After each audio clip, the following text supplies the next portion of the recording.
नमस्कार, खरी खरी में आपका स्वागत है। मैं हूं मृगेंद्र सिंह। आज हम दतिया उपचुनाव में हार की समीक्षा और उसके बाद आगे क्या होगा, क्या इसके नुकसान फ़ायदे हैं भाजपा या कांग्रेस को, किस नेता का नुकसान होगा, किसका फ़ायदा होगा, इस पर हम विस्तार से चर्चा करेंगे।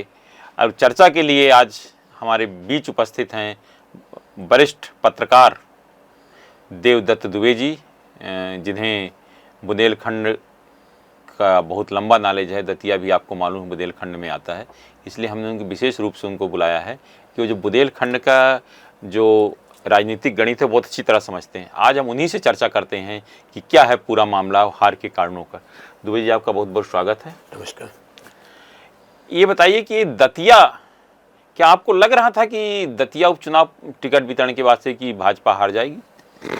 देखिए, दतिया शुरू से ही एक तरह से आप समझते हैं कि हाई प्रोफाइल होगा। तो जैसे ही नरोत्तम मिश्रा का टिकट कटा और 2 दिन तक वहाँ जाम की स्थिति रही हाईवे पे, उसके बाद ज़रूर लगने लगा था कि स्थिति बिगड़ गई। जैसे कहते हैं ना, well begin is half done.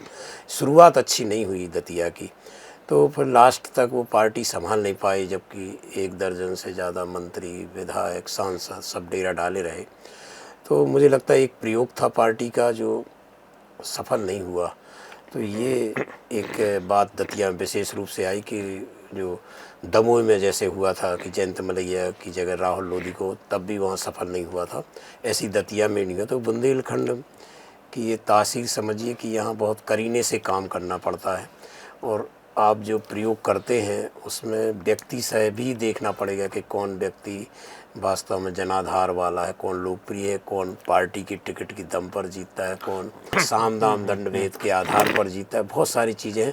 तो दतिया के मुझे लगता है कि सभी को जो संभावनाएं थी कि मुकाबला शुरू से ही फंस गया है, वो फंसा रहा और अंत में कांग्रेस जीत गई। ये जैसे आपने उल्लेख किया कि मलैया जी का था, वहाँ प्रयोग सफल नहीं रहा।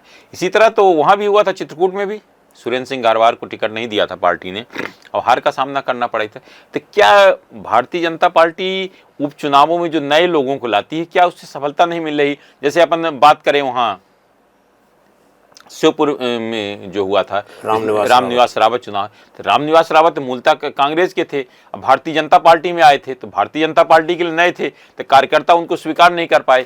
क्या इसी तरह जो आशुतोष तिवारी जी गए थे, भाजपा ने जिसको उम्मीदवार बनाया था, क्या वहाँ के कार्यकर्ताओं ने उनको स्वीकार नहीं किया क्या?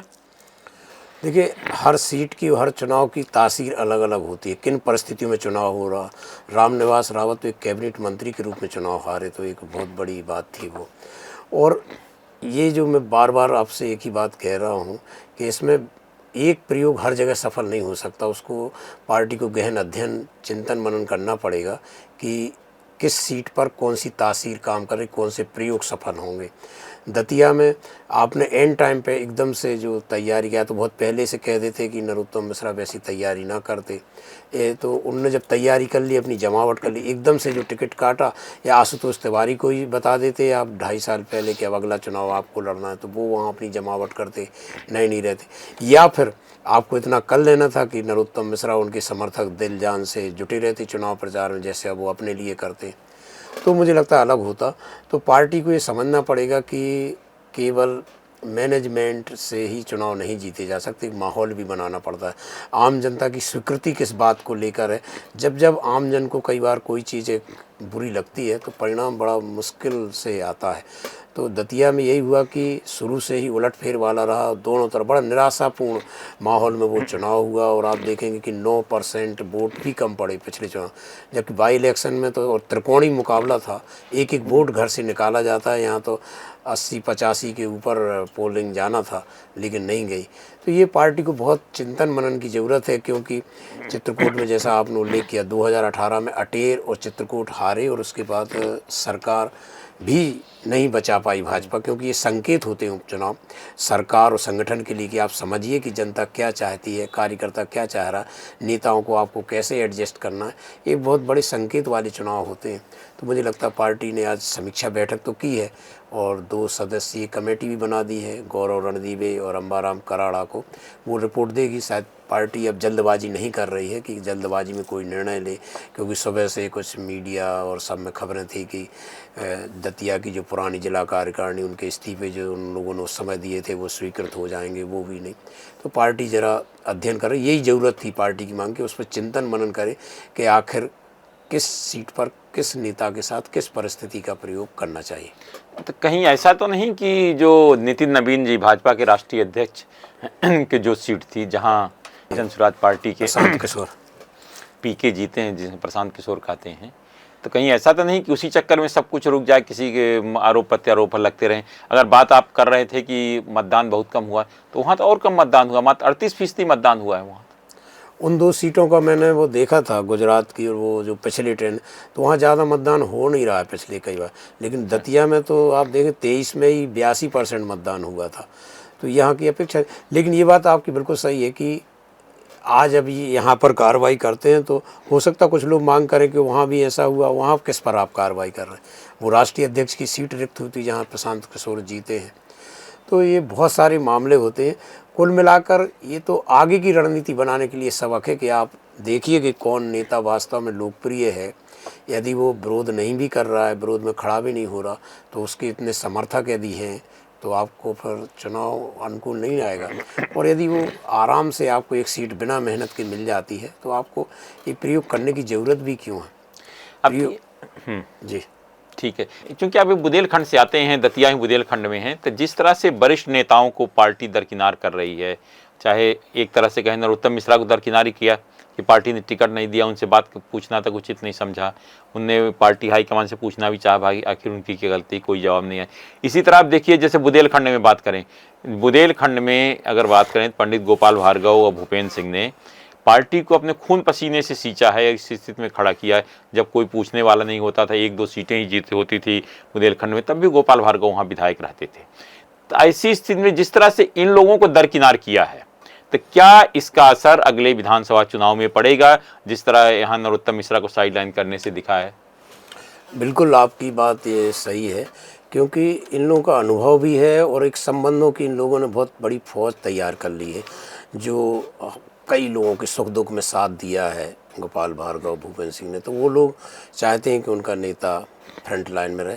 और उन्होंने पार्टी शुरुआत की जब देश में 2 सांसद हुआ करते थे, तब इन लोगों ने पार्टी को विपरीत परिस्थिति में चुनाव जिताया। आप सोचें, इंदिरा गांधी के बाद जो 84 की लहर थी कांग्रेस में, उसमें गोपाल भार्गव रहली से जीते, जो रहली सीट कभी 77 में भी भाजपा नहीं जीत पाई थी। तो ऐसी भूपेंद्र सिंह को आपने सुर्खी से लड़ाया, खुरई से लड़ाया, लोकसभा का लड़ाया, उन्होंने सभी जगह पार्टी को सफलता दिलाई। तो मुझे लगता है कि आप अनुभव को उस एक साथ ना देखिए कि कोई वरिष्ठ हो गया तो इसको अब किनारे करना। आप उस अनुभव को, उसको प्रभाव को देखिए कि कितना प्रभाव है। मैं बार बार एक ही बात कहूँगा कि हर सीट और हर नेता की तासीर अलग अलग है। आपको यदि प्रयोग करना है पीढ़ी परिवर्तन का, तो बड़े करीने से करिए, वहाँ से करिए जो नेता खुद भी सीट नहीं जीत पाते और जिता भी नहीं पाते, वहाँ से शुरू करिए और धीरे धीरे इसको व्यवस्थित करिए। अन्यथा नुकसान तो होगा यदि इन लोगों को आप साइड लाइन करेंगे तो बुंदेलखंड में। तो देखिए, तो आखिर कब तक ये नेता चलेंगे? हमें युवा पीढ़ी को तो लाने पड़ेगा ना। जी, वो ज़रूरी है, लेकिन आप एक साथ नहीं कर सकते। आप एक एक करके करिए, पहले एक एक चीज़ को व्यवस्थित करते जाइए और वो लोग खुद ही चाहेंगे कि फिर वो खुद ही कहेंगे कि अब हमारा वक्त हो गया, रिटायरमेंट हो गया। क्योंकि जिन लोगों ने पार्टी को सींचा है वो पार्टी को कभी नीचे जाने भी नहीं देना चाहते होंगे। तो मुझे लगता है कि प्रयोग हर जगह एक सा नहीं होता, हर सीट और हर व्यक्ति के हिसाब से प्रयोग पार्टी को करना चाहिए। अभी 2 दिन का समय हो गया आपके पास, बहुत सारी जानकारियां आ गई होंगी, तो आखिर दतिया सीट के हारने का मुख्य कारण आप क्या मानते हैं? देखिए, दतिया सीट वैसे तो वो यूपी की लगी हुई सीट है, शुरू से ही बड़े कड़े मुकाबले में हमेशा रही। नरोत्तम मिश्रा भी बड़े मार्जिन से चुनाव नहीं जीतते रहे, कभी 2500 से, कभी कुछ से। पिछला चुनाव वो 7000 से हारे थे, क्योंकि उत्तर प्रदेश में जब बसपा या सपा की सरकार हुआ करती थी तो उसका प्रभाव रहता था, तो वहाँ त्रिकोणीय मुकाबला रहता था। जैसे अभी भी दामोदर यादव 20-22 हज़ार वोट ले गया। लेकिन अब चूँकि नरोत्तम मिश्रा ने अपनी जमावट फिर से कर ली थी कि हाँ फिर से चुनाव लड़ना है, उस जमावट को एन वक्त पे अलग किया गया, तो उसी के साथ ही ये संभावना बन गई थी कि कुछ गड़बड़ हो गया भाजपा में। और कांग्रेस में भी राजेंद्र भारती ने वहाँ भी घर बैठे रहे। तो ये जो शुरुआत जिस तरह से हुई वहाँ चुनाव की, वही ठीक नहीं हुई थी। और मुझे लगता है कि अभी इस बार नरोत्तम मिश्रा को देते, आम चुनाव में आशुतोष तिवारी को देते, तो शायद परिणाम कुछ और होता। लेकिन अब पार्टी की अपनी रणनीति है, अपना सोच है, उन्होंने क्या सोच कर ये सब प्रयोग किए होंगे, और इसकी समीक्षा भी पार्टी कर रही है। और जो बाहर के लोगों को भेजा, वो उतने प्रभावी नहीं थे कि वो जाके सीटों को मैनेज कर सके, लोगों को कर सकें। नए लोग ज़्यादा थे जो समझ नहीं पाए तासीर वहाँ के लोगों की, जाती है जो गुट बन गए थे उनको नहीं तोड़ पाए।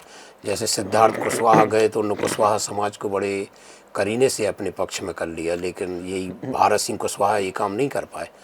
तो एक तो सत्ता के खिलाफ थोड़ा सा आक्रोश होता है, और इसी बीच दिल्ली में जैन जी का आंदोलन हुआ, भोपाल में किसान आंदोलन हुआ, तो चारों तरफ की हवा से भी बचाना दतिया को बड़ा मुश्किल हो गया था। विरोध की हवाएं उधर दिल्ली से, इधर भोपाल से, ये भी एक कारण रहा। और मुझे लगता है कि एक बार यदि पार्टी अनुभवी नेताओं को वहाँ तैनात करती थी, जिन्होंने पिछले कई उपचुनाव विपरीत परिस्थितियों में जिताए हैं, तो मुझे लगता है परिणाम कुछ और होता। देखिए पार्टी ने क्यों नहीं किया था, जैसे अरविंद भदौरिया को उतारा था, भरत सिंह कुशवाहा थे, सभी अनुभवी लोग तो थे, राहुल कोठारी थे। कुछ चुनाव कोई नए नहीं है, लेकिन अब प्रभाव होना सब अलग बात है, लेकिन पार्टी ने अनुभवी लोगों को वहाँ लगाया भी था, ऐसा नहीं कि अनुभवी लोगों को नहीं लगाया था। तो आपको क्या लगता है ये जो समाजवादी पार्टी या कांग्रेस का जो गठबंधन हुआ है, जो उसका भी कुछ लाभ मिला क्या कांग्रेस पार्टी को? क्योंकि यादव बाहुल्य थी सीट, यादव समाज के मतदाताओं की संख्या काफ़ी थी वहाँ। देखिए चूँकि यूपी से लगा हुआ तो थोड़ा सपा का प्रभाव ये ग्वालियर और ये बिंद बुंदेलखंड इन सीटों पे, कुछ सीटों पे रहता है, तो वहाँ भी था। सपा के कुछ कार्यकर्ता भी थे, तो वो तो फ़ायदा मिलता ही। चुनाव में तो वही चुनाव जीतता है जो एक एक वोट के फ़ायदे के लिए प्रयास करता है, और जो अति आत्मविश्वास में रहा वो चुनाव गया। और ये मुझे लगता है जो युवा वर्ग के जो बहुत सारे यहाँ से पर्यवेक्षक बना के भेजे थे इधर उधर से, वो बहुत उत्साह में थे कि ये जो नई पीढ़ी है इसने केवल भाजपा का अच्छा युग देखा है, जीत हम तो कहीं भी जीत रहे हैं, संघर्ष का नहीं देखा। हाँ, हम 29 लोकसभा सीट जीत रहे, हमें कौन हराएगा, हम ये जीत रहे, हम विधानसभा, हम लोकसभा जीत रहे, हम पंचायत, हम नगर निगम, हम सब जीत रहे। तो उनको केवल जीत देखी, वो विपरीत परिस्थितियों से मुकाबला हुआ कहाँ उनका। अभी तो ये भाजपा का युग चल रहा है।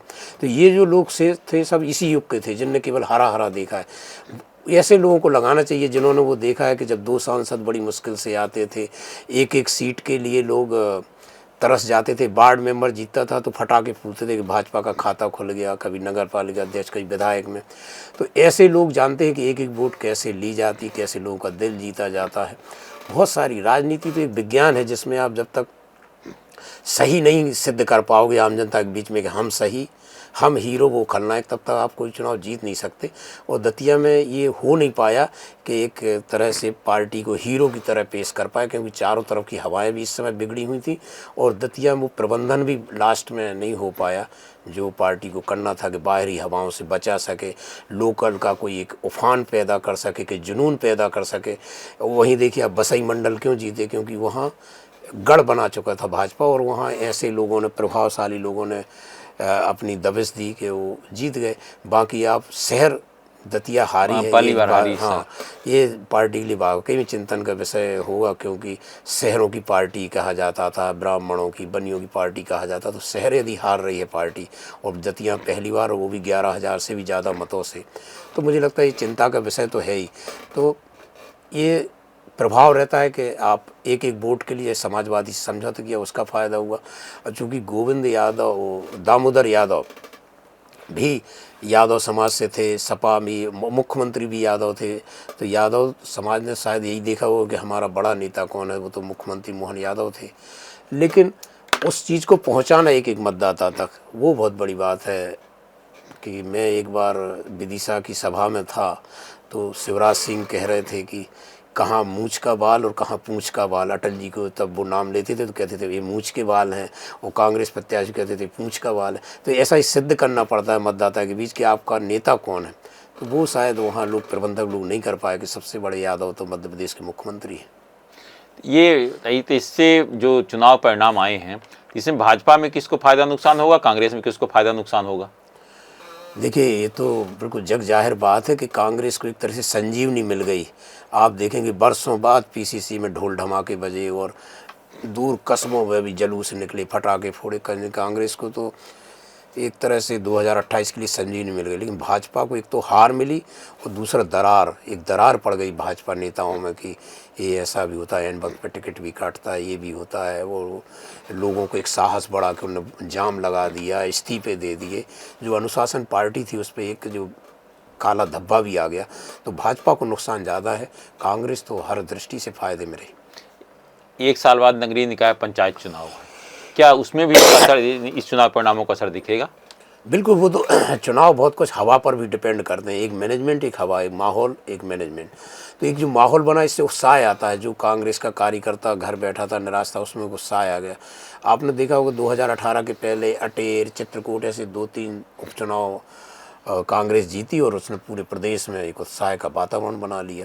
तो ये जो उपचुनाव होते हैं, वातावरण बनाने में बहुत काम आते हैं। अभी नगरीय निकाय पंचायती राज में इसका ज़रूर असर पड़ेगा, क्योंकि एक तरह से उनको जीत का स्वाद चख लिया। वो बहुत देर बाद उन्होंने पटाखे फोड़ पाए हैं। अन्यथा तो अपन कांग्रेस मुक्त की भाजपा बात कर ही रही थी, तो मुक्त ना हो के वो फिर से उभर के आ गई। तो ये तो फ़ायदा मिलता ही है, कांग्रेस पार्टी को इसका फ़ायदा मिलेगा।